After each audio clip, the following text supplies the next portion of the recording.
Welcome back. I am reading my memoir, Rebirth.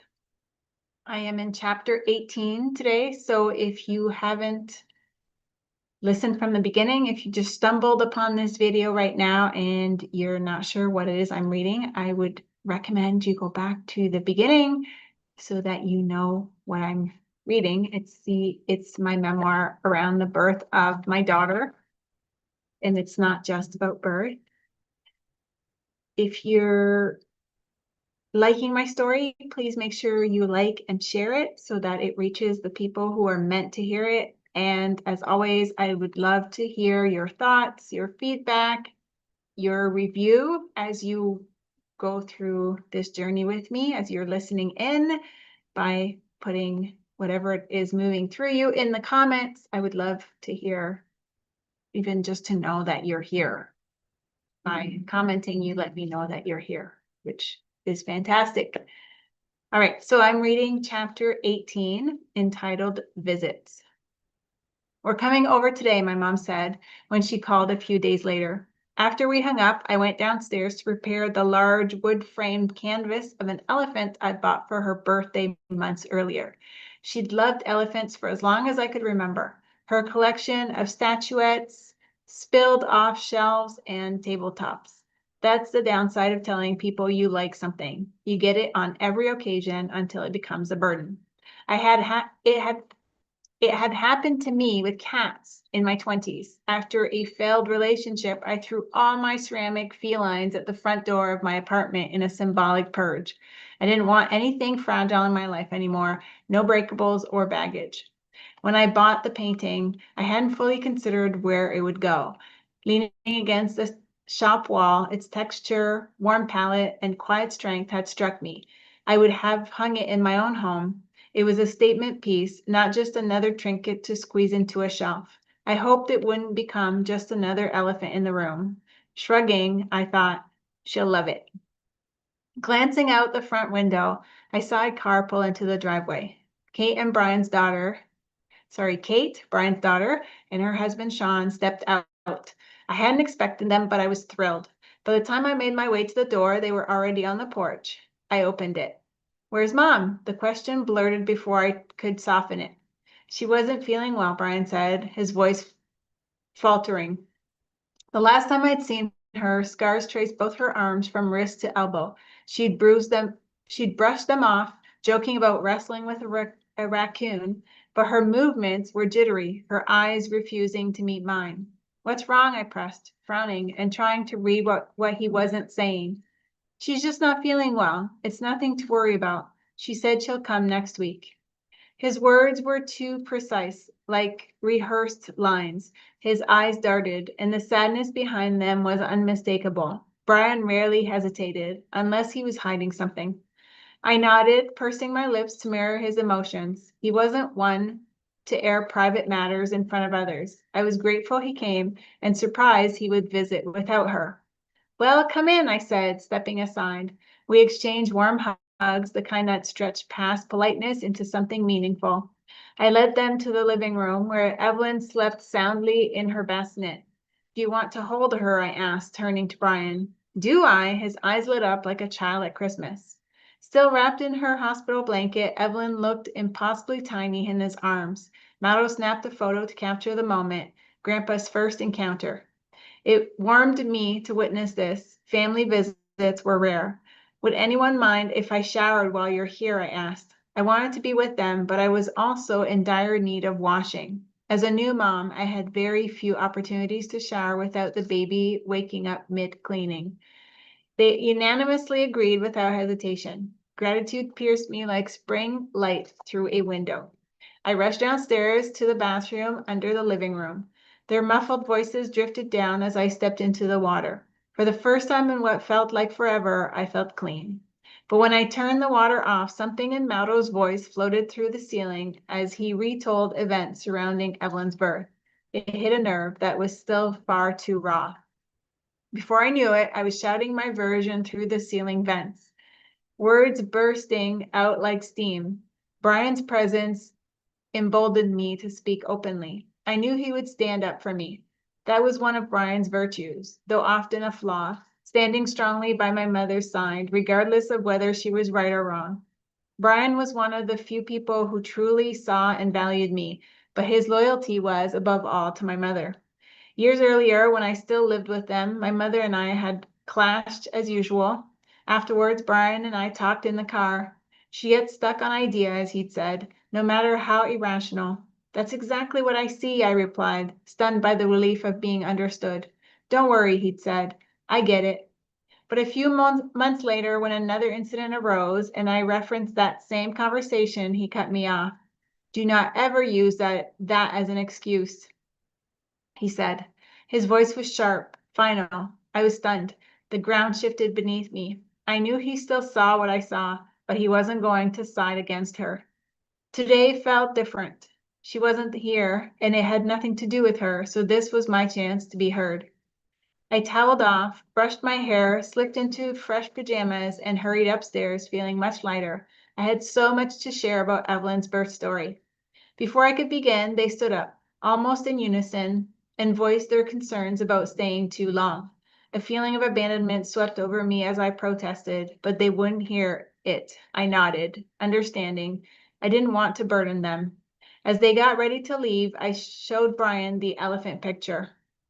She'll love it, he said, but we've got no room in the car. She'll take it next week. I smiled, but his words stung. I'd hoped the gift would reach her now, especially since she wasn't feeling well. I watched the car pull away, the picture still leaning against the wall, waiting, like me, for a kind of recognition that might never come. I picked up the phone and dialed her number. You're my new hero, she said as soon as she picked up the line, derailing the conversation before I even started. You're so strong, so courageous. I swallowed. I didn't feel like a hero. I hadn't conquered anything. If anything, I felt defeated. Oh, Mom, stop. I forced a laugh. Her affection felt strange. She'd never gushed like this before. She'd given birth as a teenager twice. If anyone was the hero, it was her. I mean it, she said. It was terrifying watching it happen. The midwives didn't care about you. It was a war zone. The stairs came rushing back to me, the dim light, my body slamming against the cold cement wall as another contraction tore through me. It felt primitive. I hadn't expected her to clean, but she had. The midwives promised to leave the house as they found it, I said. They didn't, she replied. It was awful. I couldn't let you come home to that. I pictured her walking back in, the ghost of trauma still thick in the air, and choosing to clean for me. She had always been dramatic, but this time I wasn't judging her. I was filled with gratitude. One of them spent all her time in the baby's room, my mom continued, reading your books and commenting on how organized it was. The other was either tormenting you, knitting, or eating in the kitchen. It was like a party down there. What? My breath caught. I'd assumed they were paying attention, watching me the whole time. And poor Mrs. Pachito was in the basement, praying you wouldn't give birth in that woman's hands. She was terrified. I scrubbed the toilet. The toilet? I asked, laughing in disbelief. There was nothing else to do, she said. It was a war zone upstairs and a party downstairs, so we isolated ourselves in the basement. You said everyone needed to be willing to scrub your toilet, so I did. I blinked, unsure whether to laugh or cry. I had no idea. My world had shrunk to the next contraction. Everyone else was just a blur. But why didn't anyone say anything, I asked, when I said I had to pee and no one helped? She paused. We didn't know what to do. The words settled, heavy and unsatisfying. Why are we so afraid to speak? Why do we hesitate to protect each other? And why was Maddo's mom praying the birth wouldn't happen at home? Then she suddenly had to go. I'll call you back. I didn't get to ask her what was going on with her and Brian. The doorbell rang a few days later. Whoa, you still look pregnant, Carrie blurted, jabbing a finger towards my belly, her face tightening. I shrugged. It's normal. Keeps the milk flowing. I pulled her and my brother into big, overzealous hugs. Their laughter was cautious. I stepped aside, nearly vibrating with excitement. Where to begin? So much had happened, so much I needed to share. Carrie was due in 2 weeks. This was my moment. Someone who might get it. I launched into the story, the words tumbling over themselves. She laughed, but her laughter had nervous edges like someone tiptoeing across ice. Her face betrayed her, muscles tightening around her eyes, which kept darting back to my brother. The more I spoke, the more I saw it. She wasn't ready to dive into the storm of emotions that motherhood stirred. I softened my tone, wanting her to feel the victory, not just the mess. Yes, it was hard, but it was also the most profound experience of my life, and I wanted her to feel that. I tried to downplay the chaos, to steer us towards the wonder of it, the wild, exhilarating roller coaster I was ready to ride again. But then the room slipped away. My voice slowed, my vision blurred, and everything dimmed. I felt myself lift as if I'd slipped out of my body entirely, hovering and weightless. Then, with a jolt, I was back, mid-sentence, blinking to ground myself in the present. Whoa, I said, smirking. That was strange. Was I still talking? My voice felt distant. I couldn't remember what I'd been saying. Fatigue slammed into me, but I resisted it. Not yet. I had more to share. Mato and my brother wandered into the kitchen, their conversation drifting.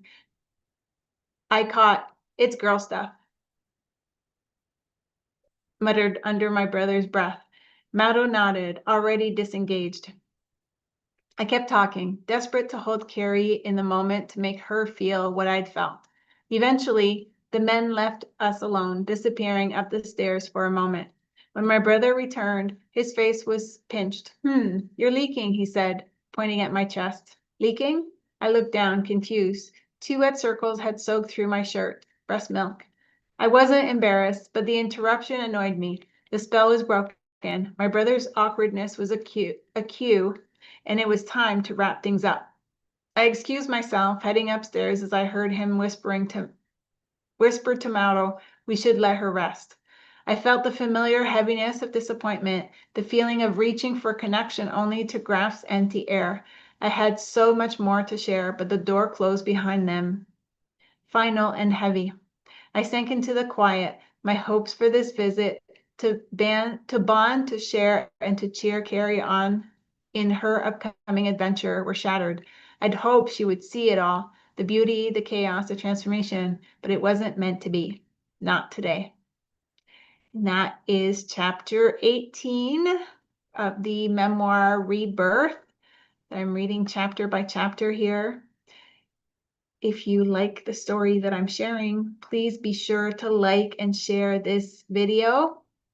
I would love to hear from you, any thoughts or insights or feedback that you might have as you're following me along. It helps me know that you're here, and the engagement helps me stay in the process, knowing that someone's listening. And if you haven't subscribed yet, be sure to subscribe so that you know when the next chapter drops. And again, I'm so excited to have you here following this journey with me, and I look forward to seeing you in the next chapter. Thank you.